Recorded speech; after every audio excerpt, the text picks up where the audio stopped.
Count, Cut, Smooth, and Subtlety is one of my most favorite books. In fact, I owe a lot to this book, and here's why. In fact, you'll notice that this book is a lot different than the other ones. For one, it's more of a packet than a book.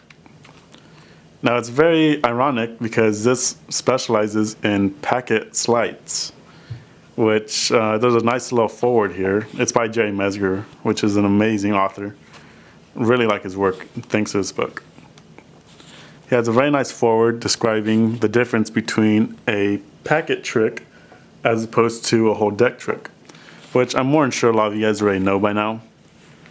But besides that, let me explain that there really isn't no tricks taught in this book. It's all sleights.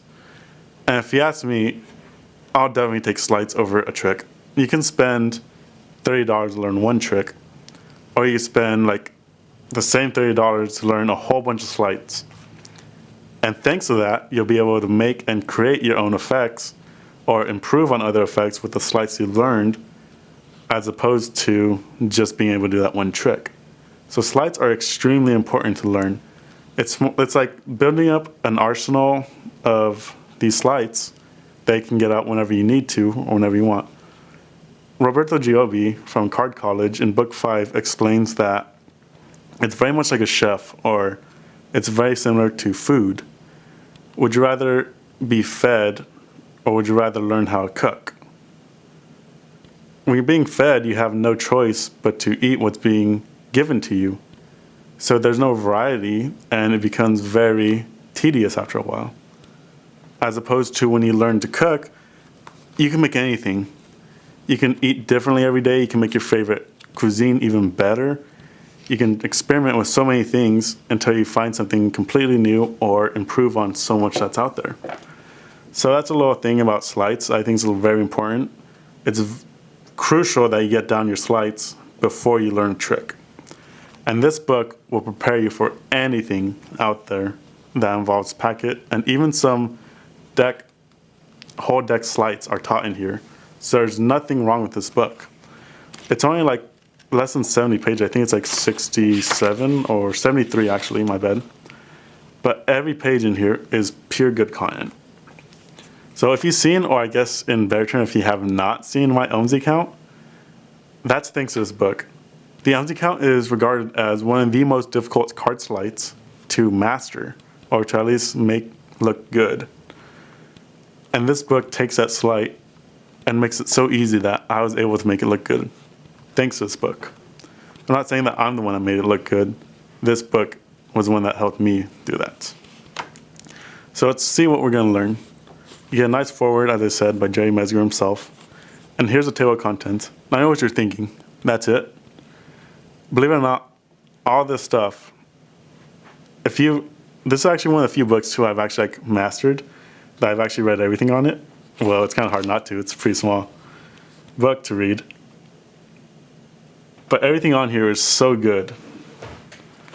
So we're going to learn undercuts and reversals. We're going to learn some counts and subtleties. Then we're going to learn a whole chapter based on the OMSI count and the variations for it. And then we're going to learn some spreads.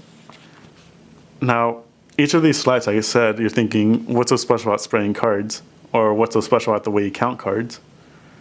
Well, if you're asking that question, pick up this book and you'll see what I mean. Now, you'll see that one of my favorite things about this, and this goes for every Magic book, is they always credit the creator, such as the Biddle move. You see a credit to Elmer Biddle. You'll see in the OMSI count, it's credited to Alex Elmsley. The Vieser count to Bob Vieser. This is a great way to give credit where credit is due. I really don't like that. Nowadays, we're really losing touch with the creators, such as a lot of people don't even know who Alex Elmsley is, but they've heard the OMSI count, which is very disappointing to see. But look at these illustrations, which are photographs instead of actual drawings. They're so clear and easy to follow that even my beginner self was able to understand that. That's how good his teaching is. We learn different ways to do each sleight and ways to add on them, which is even better. We're going to learn tons and tons of great moves that you really can't find anywhere else. That's what I really like. A lot of what's in this book is very difficult to see online, and if you do see it online, you're not going to see it done right. So this book retails for $10 on Penguin Magic. I managed to pick this one up in a bookshop that's in a college town a little upstate from here. It's one of the best, it's probably the best decision I've ever made in investing in my magic. For $10, it's the best thing you'll buy. I'd rather spend $10 on this than buy a deck, like any deck that's $10 or even more than that. And I can guarantee you, I can do a lot more with this thanks to that. Yeah, I know what you're thinking, I can't do anything without cards. But a deck of bicycle in this is less than, I believe some decks now even go for $15. So it's a deck, actually a 2-pack of bicycles in this is only $14. So that opposed to the other $15 deck, I'd definitely take this. This decision, that is. And I just get so much out of it. Definitely check out this book, pick it up. Perfect 5-star rating if you ask me. Solid A+. One of the best books you'll ever read. That's all for this video. Thank you guys for watching. There's nothing bad I can say about this book. Definitely check it out. If you get it, comment on why you like it or why you don't like it, and I'd like to discuss that with you. Thank you guys. I'll see you next time. I'll see you guys.